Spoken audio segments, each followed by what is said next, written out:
those there, if you want to put them up on the bench. We've got You two. guys- They got ones up on the bench, yeah. Probably gonna speak mostly that way. Or you're good with them? I'm not trying to. No. You did. Is there going to be any witness testimony or testimony? Okay. You guys are calling like witnesses, right? Just between you and these. We might, I mean, depending on what, yeah.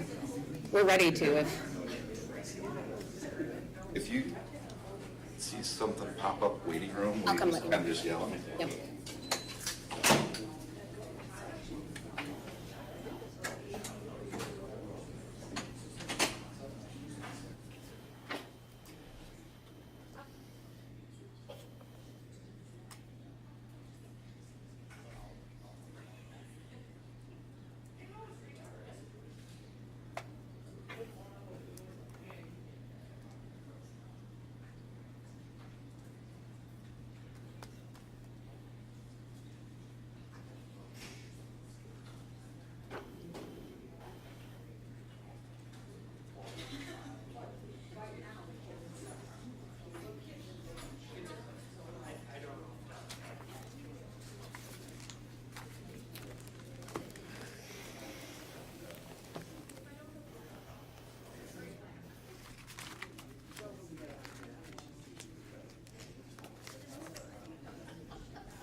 Here's the way.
I'm assuming like law students, One of your motions.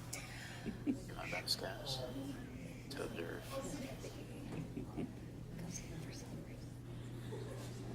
Or interns. Like all of it. That's pretty close. I'd say comparable. Want to move the podium forward. Mm-hmm. That's just gonna look like a disembodied voice standing behind a pillar. The only reason to show up.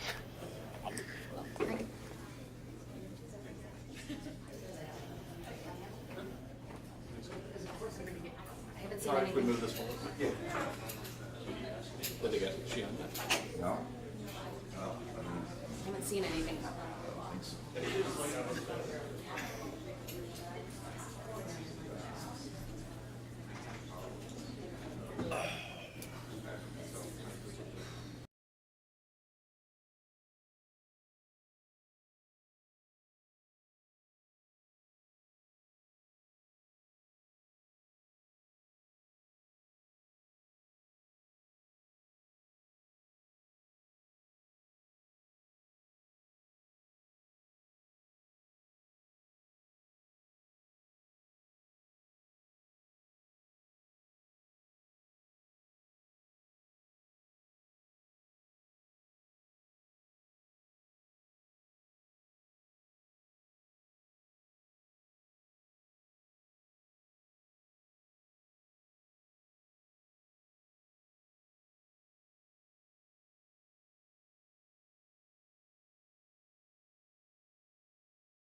Yeah. And I was like, and when he called me, he's in victim services, and I was like, opening out for victim services.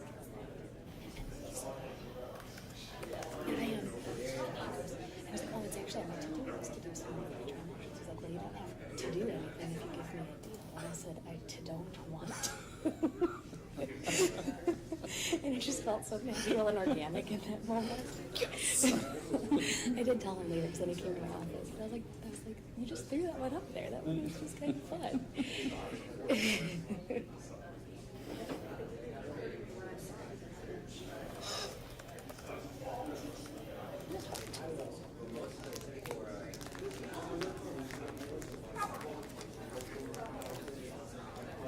You know what? I honestly didn't think about talking to Levine on this, but I think he's here. Levine, yeah, lots of contact with him.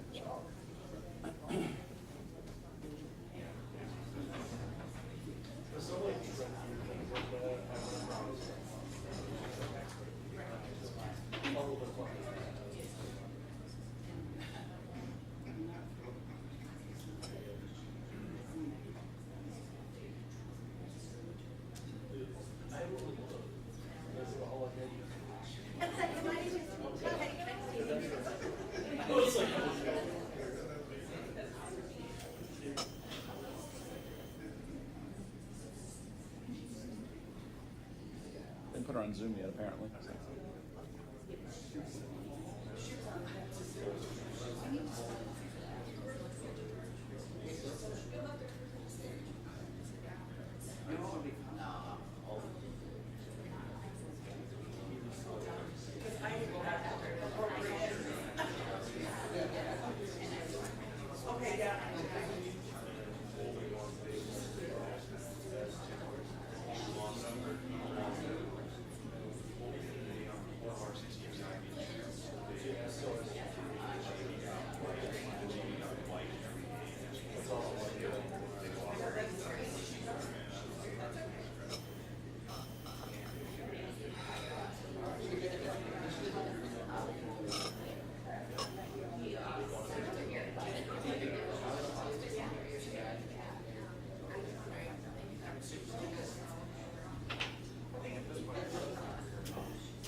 I sit in my corner.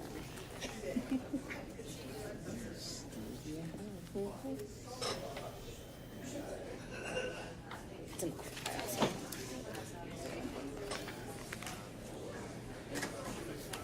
Yeah, there's a confirmation email.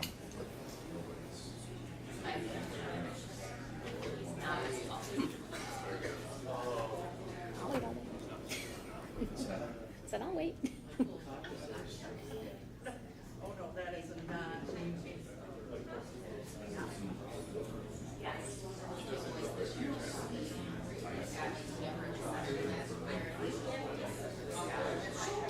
Maybe they're scrambling to get her.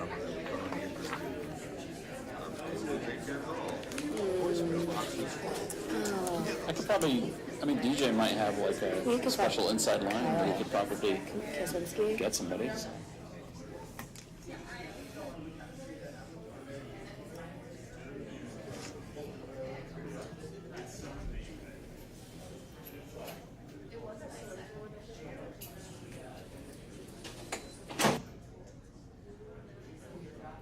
Hey, so we can't get anybody to answer the phone over at Huron Valley to have Vander Ark put on Zoom. Can you reach out to one of your MBOC contacts and see if there's like some secret inside line, or you can get a hold of somebody to figure out what the heck's going on? She's at Huron Valley. Okay, thanks.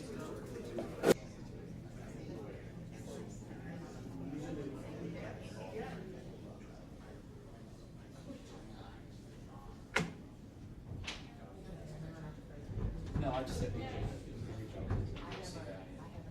Oh. I'll tell Weaver, maybe they can go try it. Thanks. Thank you.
It's been 10 years of it I know. popular. Oh, But no. they have no idea how to fix it. Because I've asked them, because there's a box you can check to say you launch on startup. Yeah. And it's checked for everybody.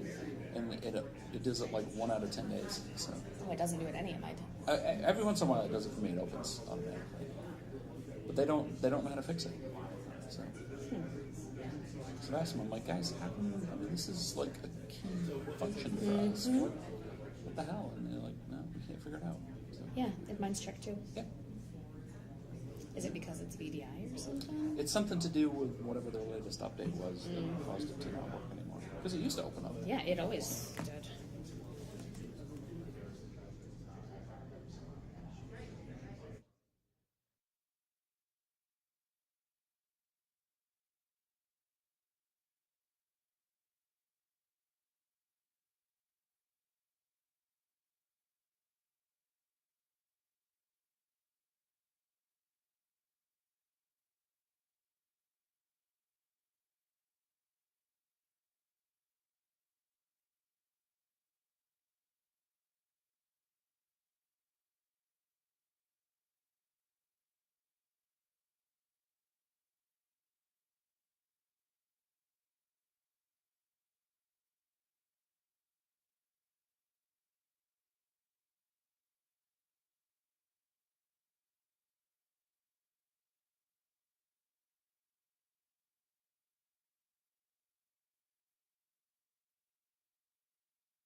this up.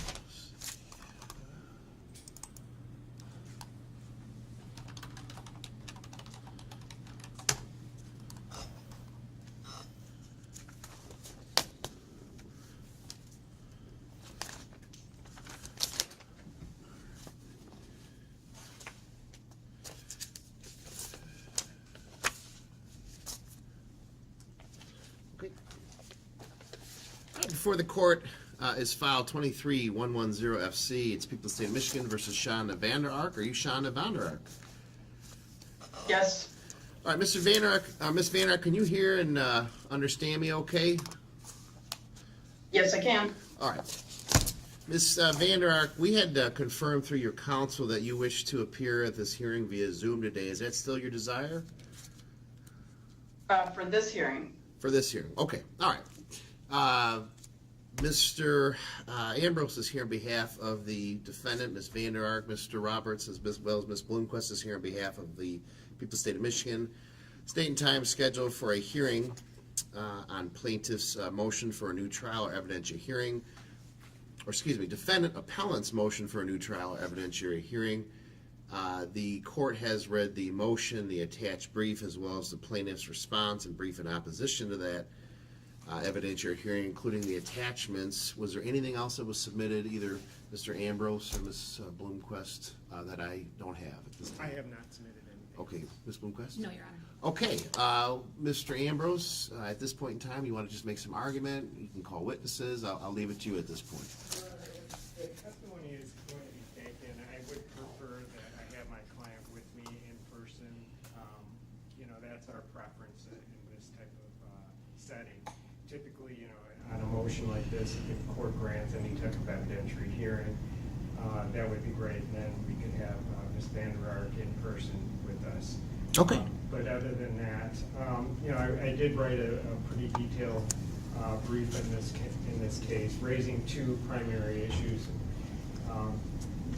One is whether or not Ms. Vander Ark was competent after giving her first day of testimony. She had a medical issue. She was in some sort of distress. Coming back the next day, it seemed pretty, from the transcript at least, that she had undergone a significant downturn in her mental health. That it was described by her trial counsel that she was not competent to go forward. I think there was about a 2-hour delay. There was some sort of discussion with Ms. Vander Ark. There was a report that she may have wanted to hurt herself. All of these factors are pretty consistent with the case that I cited, seminal cases, Droke versus Missouri. And if you look at that case and Ms. Vander Ark's situation, they pretty much fall in line. So, if the bottom line is, was there a bona fide doubt as to her competency? And if there was, then the way to go about things is suspend the trial, have her checked out, and then if there is no longer an issue there, then proceed with the trial. And that's consistent with what Droke says, but it wasn't done in this case. And if there is additional testimony taken on this issue alone, like I said, I would like to have Ms. Vander Ark here for that. The second issue, Your Honor, is ineffective assistance of counsel. I laid out a number of areas that I feel that there were some missteps in that Ms. Vander Ark was not provided her Sixth Amendment right to the effective assistance of counsel. And we do start off again with the competency issue of not requesting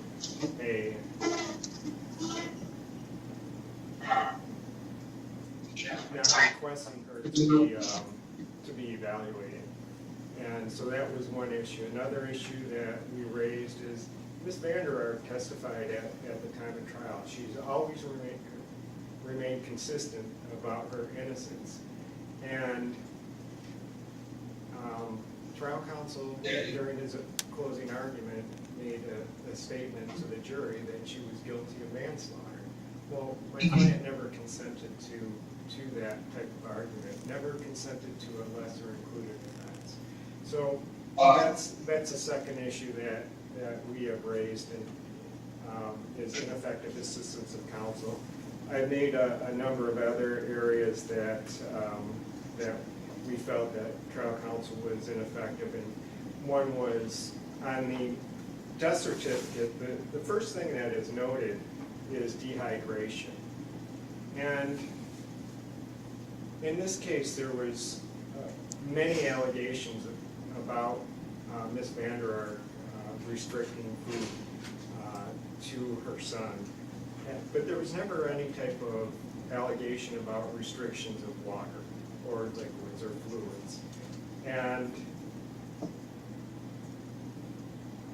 if you do any type of research in this area, you know, a person knows that they will die within days if they don't have any type of water. But a person can literally last weeks, sometimes months without food. And so with dehydration as being the first statement in the death certificate, I think it was important to highlight that as a trial counsel, because that is what's the first statement. And I think in my reading of the transcript, there was only one question about that by trial counsel. I think the main focus in the case could have been or should have been that the real cause of death was dehydration, because there was never any type of restriction on water. But like I said, Your Honor, I have outlined, did a detailed brief in this. I'd be willing to answer any questions that you might have.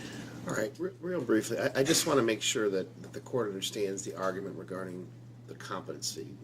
The claim is, my understanding based on the brief, is that the competency or the incompetency, alleged incompetency, occurred not during the whole or whole trial, but simply at that moment when she was done with questioning.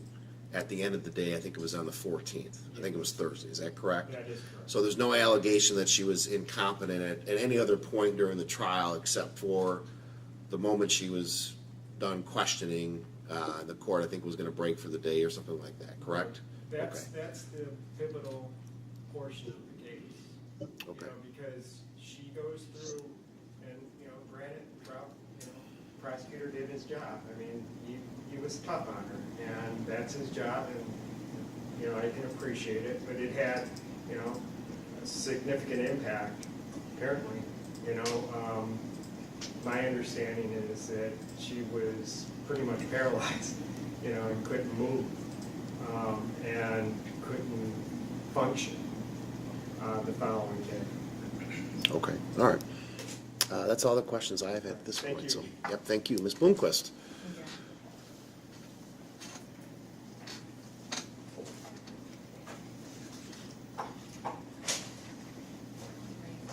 Well, it's the people's position, Your Honor, that the defendant's not entitled to a new trial because she was not denied a fair trial on the bases raised in her motion for new trial. Specifically, her issue 1, dealing with competency. The test for this is there's a presumption by statute that a defendant is competent to stand trial, and that is MCL 333.2020 subsection 1. And the test that this court is supposed to apply, or the test that would be applied on an appellate basis of this court's decision not to hold a hearing, is that when facts and circumstances are brought to the court's attention, or that the court itself observes, raises a bona fide doubt as to the defendant's competency. That's when a hearing on a defendant's competency should be held. It's our position that in light of the facts before this court, the facts in the record, and the facts known to all parties involved, that there was not a bona fide doubt as to the defendant's competency. And our appellate courts have set forth certain considerations for a trial court, when it was situated as you were, to make this decision. The court can look to the defendant's irrational behavior, the defendant's demeanor, and prior medical records related to competency. And I guess the main crux of this, Metz People v. Camerad, 307 Mich. App. Your Honor, there was never anything in any of those three components that are factors for this court's consideration that would support that the defendant was in fact incompetent to undercut that presumption of competency. In fact, I would assert that the record before the court is that this was a feigned bout of incompetence to harbor an appellate parachute to undermine a jury verdict. And I think the court also is well aware that Ms. Vander Ark is a trained individual who might not be an attorney, but she went to law school, and by her own account, she was very smart, passed the bar, has all sorts of knowledge on certain things that she could do to undermine a jury verdict in this case. And People v. Cameron specifically says that if the defendant's actions are purposeful and are more or less a strategic game, it is not an expression of mental illness or a denial of reality, and it would be proper for the court to not find a bona fide doubt as to her competency. So turning to the facts in the record, Your Honor sat here and watched Ms. Vander Ark during the days preceding this alleged incompetency. She was present at counsel table mere feet from Your Honor. She testified before Your Honor. You were able to see her interactions with her counsel, with individuals that were part of her defense team, as well as to hear her testify. Nothing in what happened in the days leading up to this incompetency would support that there was a bona fide doubt as to her ability to be a part of her defense team. Further, I think with that, what's very relevant and highly probative to this question is there was a pleading almost identical to this that was filed on a motion to quash bindover to send this case back to district court, where Ms. Vander Ark alleged that during her preliminary examination she disassociated and she was unable to be present because of this condition at her preliminary examination. She raised these same issues as to competency. The motion to quash was presented to this court, and my understanding from that is that the court was able to review her competency evaluation that was done by the Center for Forensic Psychiatry here in the state of Michigan. And as that report indicates, if the court would bear with me a moment. As that report indicates, the defendant had a, quote, sophisticated understanding of the roles of the various court participants, her defense options and possible outcomes, and clearly voiced her willingness to engage and rationally assist her attorney in this matter. And then the clinician went on to say, I did not observe any behavior indicative of an intellectual disability or other cognitive, physical, or psychiatric issues that would impede her adjudicative competencies. Your Honor, the court can absolutely consider all of that in making this determination as it relates to the defendant's competency, and I think that the record supports that this court made the proper determination that she had not overcome the presumption that she's competent, and in fact, not holding a hearing was the right decision on this matter. Now, to succeed on a motion for new trial, the defendant would have to show that there's a basis for appellate relief. And looking at your decision and this court's decision, there is not a basis for appellate relief on this issue. Now, I do know, I am prepared today to take additional testimony should the court require it on this specific issue in the form of individuals who saw her during this claimed incompetency, who would be here to testify as to their observations of her outside of what the court itself observed in making this decision. And so I'd be prepared to do that today as it relates to issue one. But ultimately, Your Honor, there is no basis for a new trial as it relates to her feigned or malingering incompetency that's been presented today.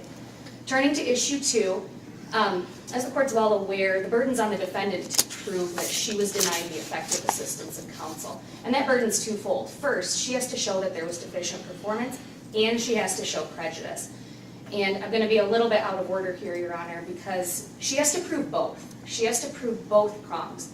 And in light of the overwhelming evidence that was presented about this defendant's culpability and her guilt in what happened with her son, it's my position that she can never establish that any of these claimed instances of deficient performance, which I don't agree are deficient performance, but for the sake of argument, if we were to assume they were, she could never overcome that second necessary requirement of showing that any of Mr. Johnson's actions prejudiced her in light of the overwhelming evidence supporting her guilt.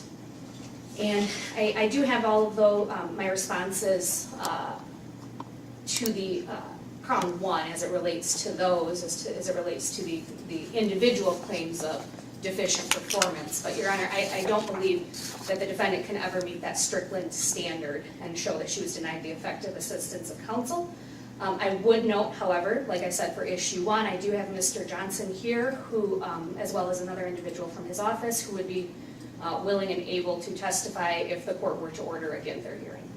And I'd be happy to answer any questions the court might have. All right, no, I don't have any questions at this time. Thank you. Mr. Ambrose, I'll give you a chance to briefly respond if you wish to. I'm already said, thank you. Okay, all right.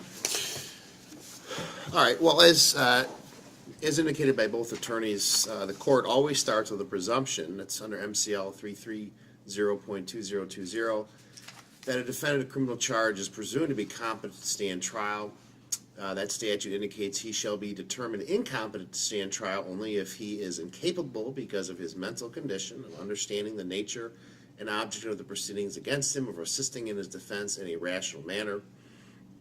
There is case law that also indicates that, quote, a criminal defendant's mental condition at the time of trial must be such as to assure that he understands the charges against him or her and can knowingly assist in his defense. The court, obviously the parties know under court rule, either the parties or the court sua sponte has the ability to address the defendant's competency at any point in time in the trial proceedings. The trial court, specifically me, has the duty to raise the issue of competency where facts are brought to the court's attention which raise a bona fide doubt, that's in quotes, as the defendant's competence. That's specifically a quote from People v. Harris, 185 Mich. App 100. That is actually cited in the Camerad case. Mr. Ambrose cites the two primary cases. It's People v. Camerad, 307 Mich. App 98, and the federal case of Drope v. Missouri, 420 U.S. 162, a Supreme Court case. So essentially the question for the court is, did the court have facts in its attention that raise a bona fide doubt as to the defendant's competence? Essentially, the court is focusing on the morning, the 15th, I think it was December 15th of 2023. So the analysis, and also People v. Cameron says the test for such a bona fide doubt is whether a reasonable judge situated as the trial court judge should have experienced doubt with respect to competency to stand trial. Evidence of a defendant's irrational behavior, a defendant's demeanor, and a defendant's prior medical record relative to competence are all relevant in determining whether further inquiry in regard to competency is required. That is a cite from People v. Camerad, which also cites the Drope case. So the court begins its analysis in terms of what I, as a trial court, knew or understood, or at least had experienced regard to Ms. Vander Ark's competency or alleged incompetency, what her behavior was. This court, even prior to trial beginning, had reviewed Ms. Vander Ark's competency evaluation, which is referenced by Ms. Bloomquist, and the court also had an opportunity to review the preliminary hearing transcript. In normal circumstances, the trial court, my practice is not to review those things in case it's a bench trial, and then the court needs to remain impartial. However, at the stage prior to trial, as Ms. Bloomquist indicated, Mr. Johnson had filed a motion to quash the bindover, or at least remand for preliminary examination, because of incompetency that had occurred, or allegedly had occurred, during the preliminary examination. The court's review of the preliminary hearing transcript indicated that at some point during the preliminary examination, Ms. Vander Ark had allegedly experienced some distress. I think it was described as maybe a panic attack, and that Mr. Johnson had asked for a brief recess to allow Ms. Vander Ark to compose herself. Judge Maria Lattice Hoops in the 6th Year District Court was in a unique position at that point to observe the defendant and her behavior, and indicated that she, I think it was almost a quote, that she looks fine, and she proceeded forward. So another court sitting, presiding over a hearing at the time that one of these alleged panic attacks occurred, observed the defendant's behavior, made a determination that she was competent to continue forward.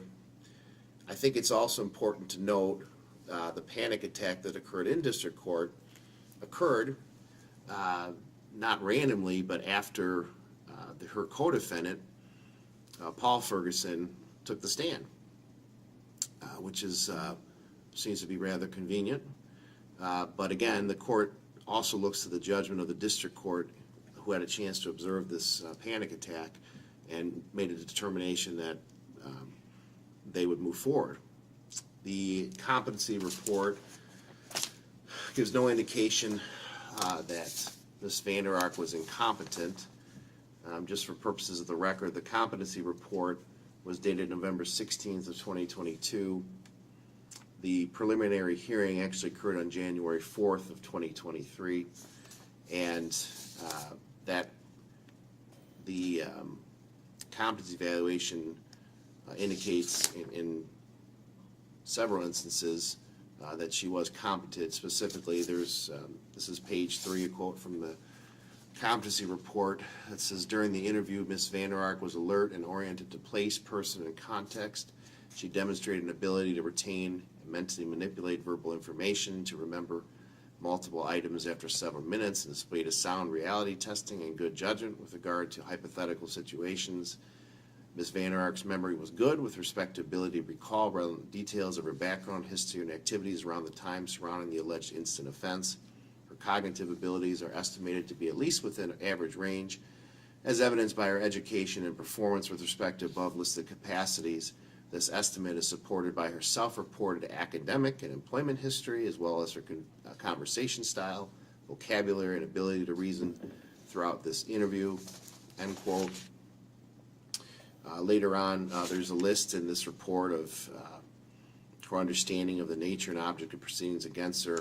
I don't want to read the whole thing, but clearly she understands exactly what's going on, the understanding of the roles of courtroom personnel, her involvement, in her defense, her counsel's responsibilities, the prosecutor's responsibilities. Ultimately, under the section labeled competency to stand trial opinion, the examiner indicates in quotes, I did not observe any behavior indicative of intellectual disability or other cognitive, psychological, psychiatric issues that would impede her adjudicative competence. It says, in my opinion, Ms. Vander Ark was aware of the charges against her, how they came about, and provided a consistent version of how events unfolded from her perspective. She considered her defense options as reasonable expectations and appeared legally knowledgeable. In my opinion, Ms. Vander Ark demonstrated sophisticated understanding of roles of various court participants, her defense options, and possible outcomes, and clearly voiced her willingness to engage and rationally assist in her attorney in this matter. In my opinion, Ms. Vander Ark was able to understand the nature and object of proceedings against her and to rationally assist in her defense. Therefore, in my opinion, she is competent to stand trial. Just because, obviously, I'm sure defense would argue that just because she's competent at one moment doesn't mean she doesn't become competent in another moment, but that's certainly something the court had reviewed prior to my interaction with Ms. Vander Ark up in circuit court. Then the court had a chance to observe Ms. Vander Ark at trial. Ms. Vander Ark appeared to be calm, collected. She interacted with her trial counsel, Mr. Johnson. She appeared to be writing notes, handing those notes. She interacted with Mr. Goings, her co-counsel, along with Mr. Johnson, and she at least appeared to be very involved in her defense. The court has presided over several trials, and Ms. Vander Ark appeared to be more involved than many defendants are. Typically, defendants say a few things and they kind of leave it up to their attorney. Ms. Vander Ark was practically appeared to be a co-counsel sitting at a table. The first indication of any distress on Ms. Vander Ark's part didn't occur at any part of the trial, even when her co-defendant, Mr. Ferguson, was testifying, during all the other witnesses that potentially testified. The first incident that could be considered potentially an issue or concern for the court occurred during the last day of trial on the 14th. Mr. Roberts was cross-examining her, and just to be clear for the record, the court has not only reviewed the trial transcript, the court actually rewatched the entire trial, because you do not get the same feeling for Ms. Vander Ark. You can't get it from the transcript because there's no indication of how she's acting when other witnesses are testifying. We have the fortunate ability to have cameras basically focused on the defense table and prosecution table, so the court was able to observe Ms. Vander Ark's demeanor throughout the trial. But specifically going back to December 14th, Mr. Roberts showed a picture of the deceased Timothy to Ms. Vander Ark, and she had this episode of vomit. That occurred at approximately 3:51 and 36 seconds on December 14th.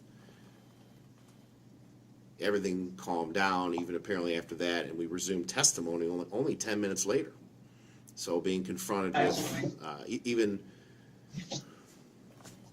if for argument, Ms. Vander Ark is completely innocent of these charges, to see her son in that manner certainly brings out a vomiting issue, but she's just ready to go after 10 minutes.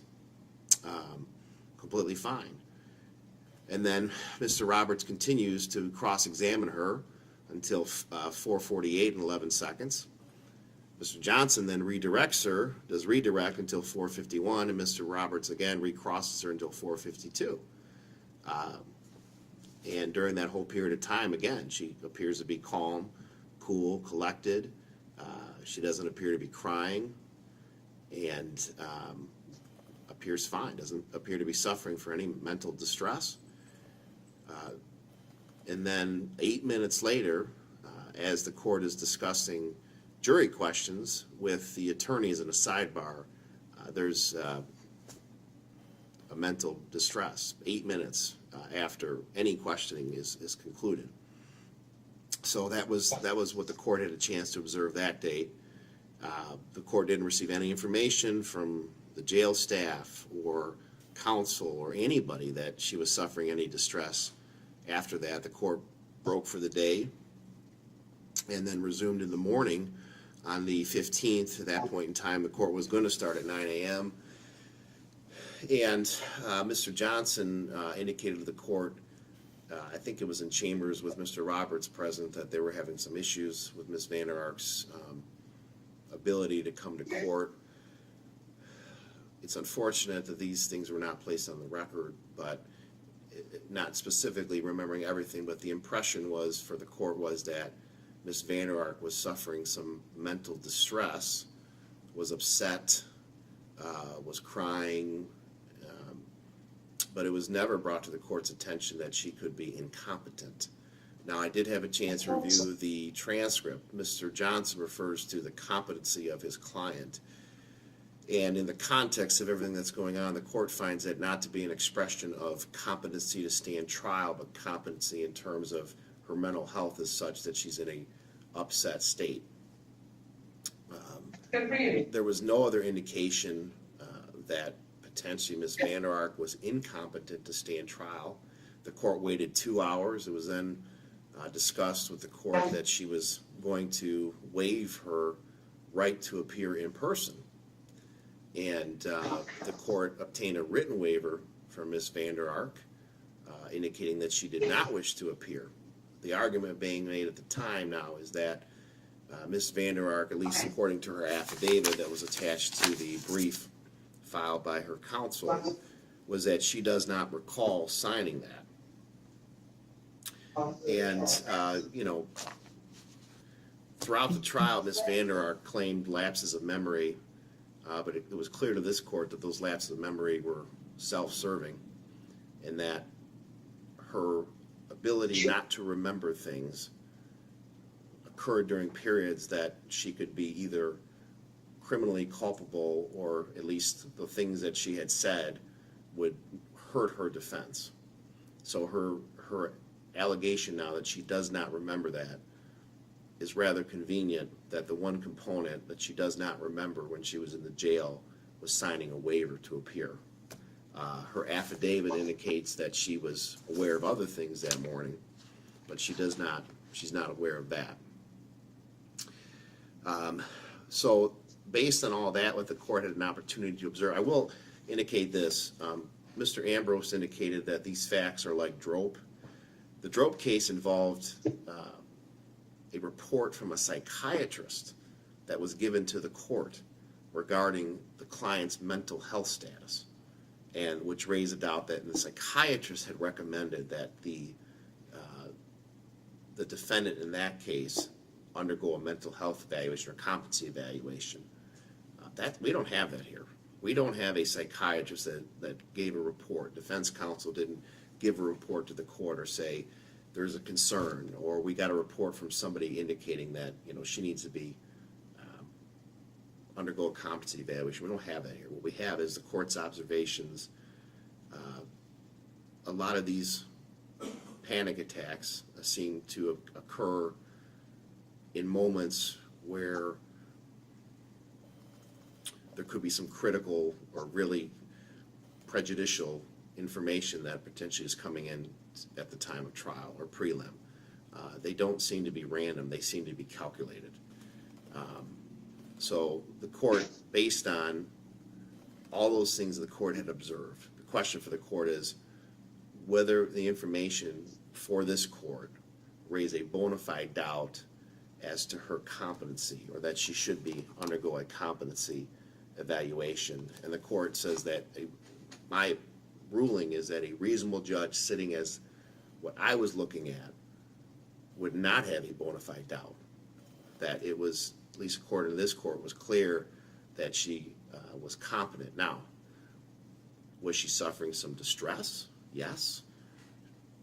In most trials, cross-examination is very stressful.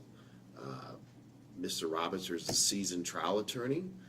He engaged in very good cross-examination, very pointed.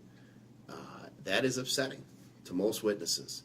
And I have no doubt in my mind that Ms. Vander Ark was upset and potentially didn't want to come to court to face more of the cross-examination.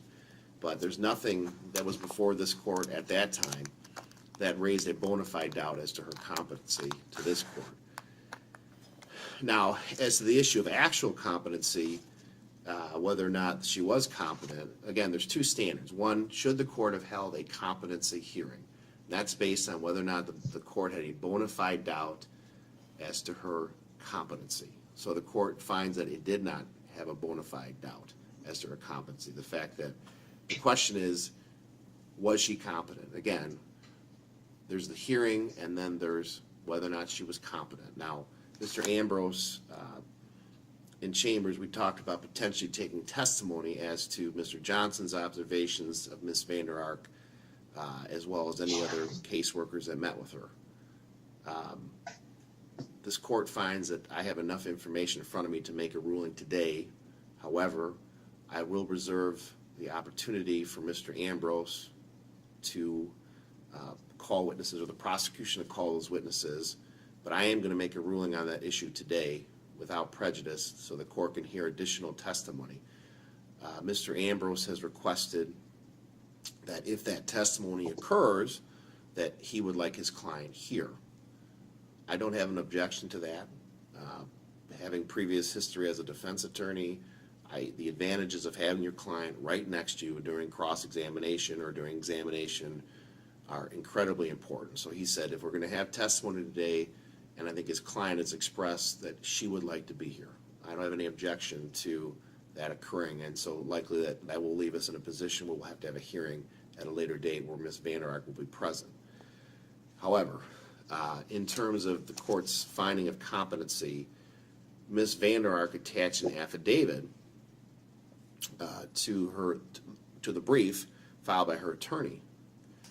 And I think a portion of that is very telling in terms of her competency. Specifically, I think it's page 11, last paragraph.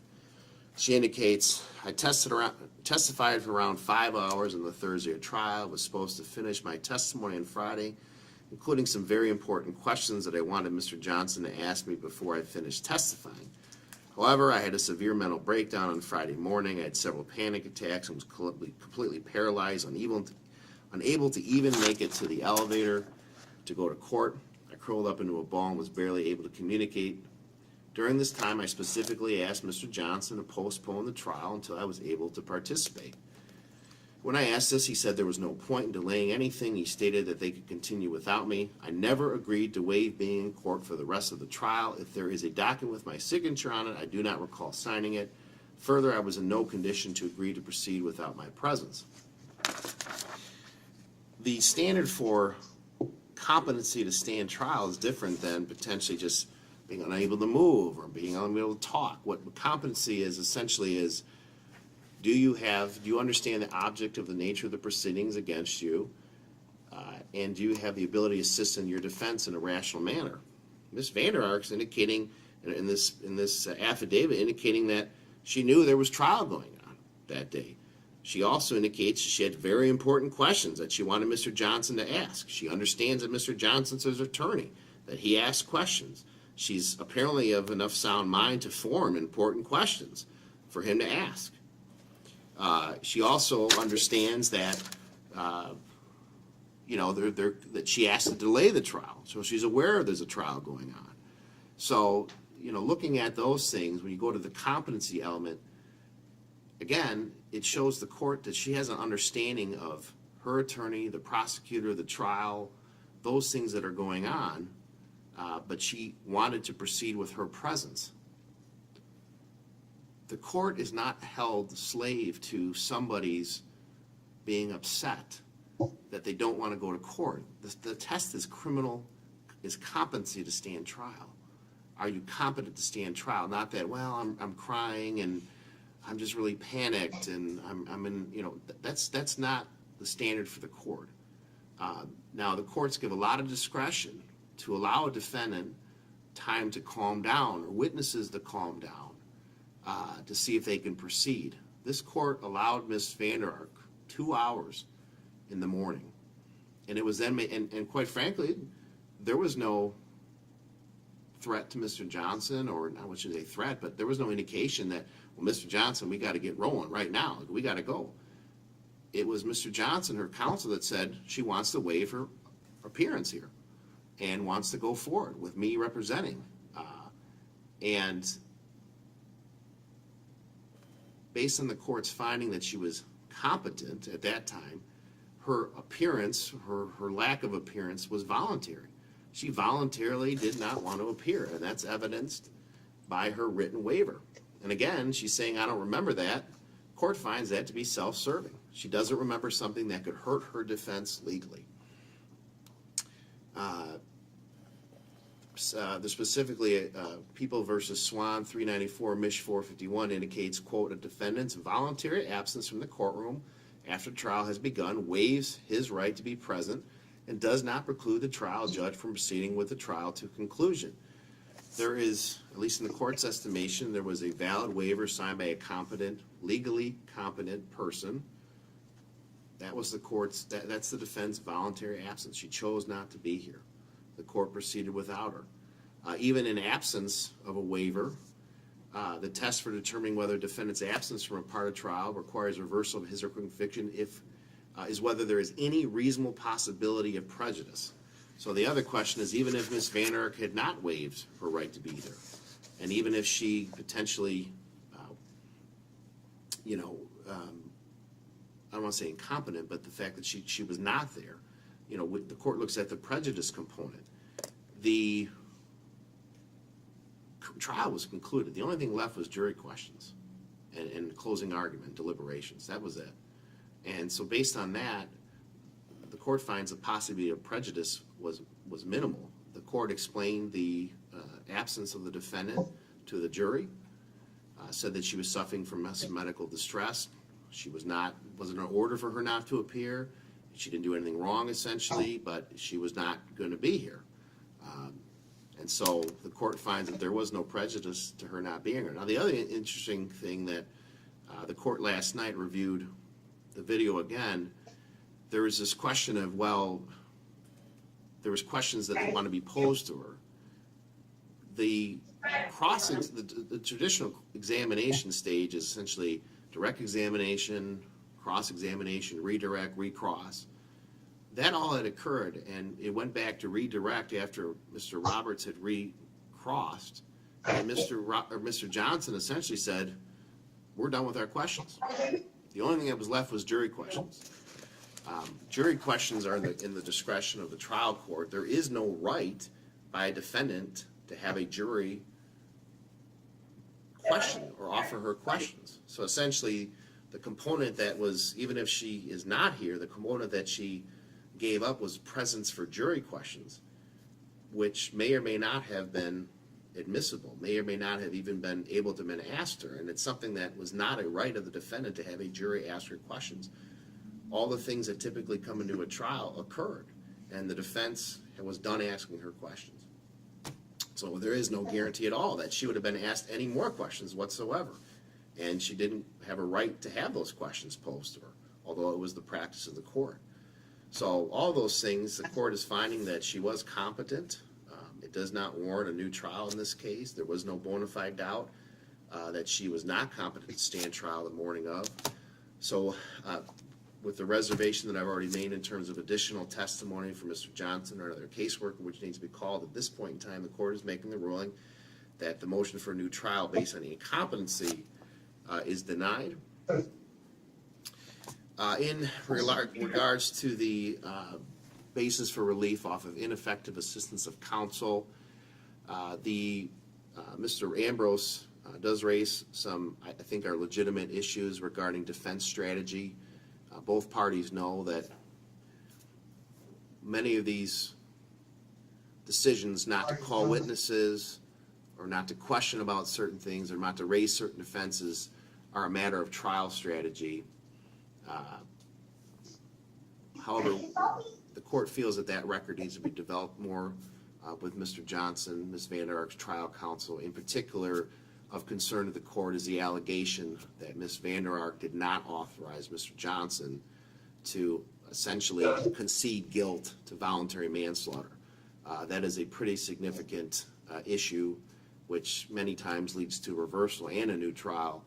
If that actually can be proved to be true. I don't know that, but I think I think it's irresponsible of the court to simply make a decision on that based on just briefs without further developing that issue. So in regards to the motion for a new trial based on ineffective assistance of counsel, the court is going to grant the defense a Ginther hearing for those issues raised in the brief.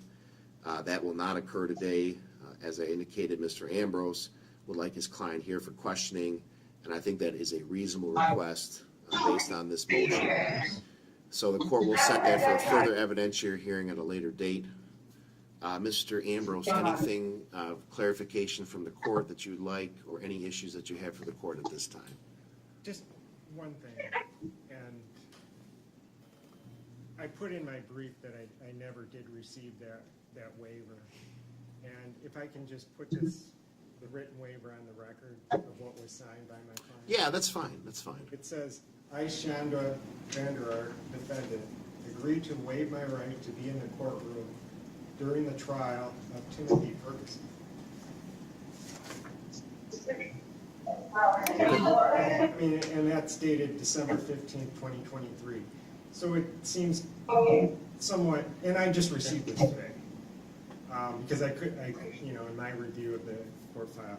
Now, if that has any impact, if the court wants to evaluate that, maybe my client didn't. She's obviously, her record, her past, her history, she's pretty much on top of things. Doesn't Well, like I said, I've made my ruling. It doesn't change my ruling, Mr. Ambrose, but I appreciate that, bringing that to the court's attention. So, I also want to make it clear for the record, the waiver was in the court file. unfortunately, it was misscanned in circuit court. It was actually attached to the jury verdict. So when the court received the motion, I looked for it too, and I could not find it. And eventually my staff realized that it was actually scanned inadvertently on the there's a second page of the jury verdict, which it should have been separated out. So I think it should have been provided to you as part of the court file, Mr. Ambrose, if you received the jury verdict.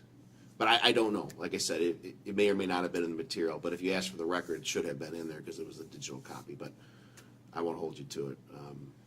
Anyway, Ms. Bloomquist? Nothing further from the people, Your Honor. All right, so the court will schedule this for a Ginther hearing at a later date. Thank you on both well-written briefs, good arguments, and we'll see you at a later date. So we're Thank you. adjourned.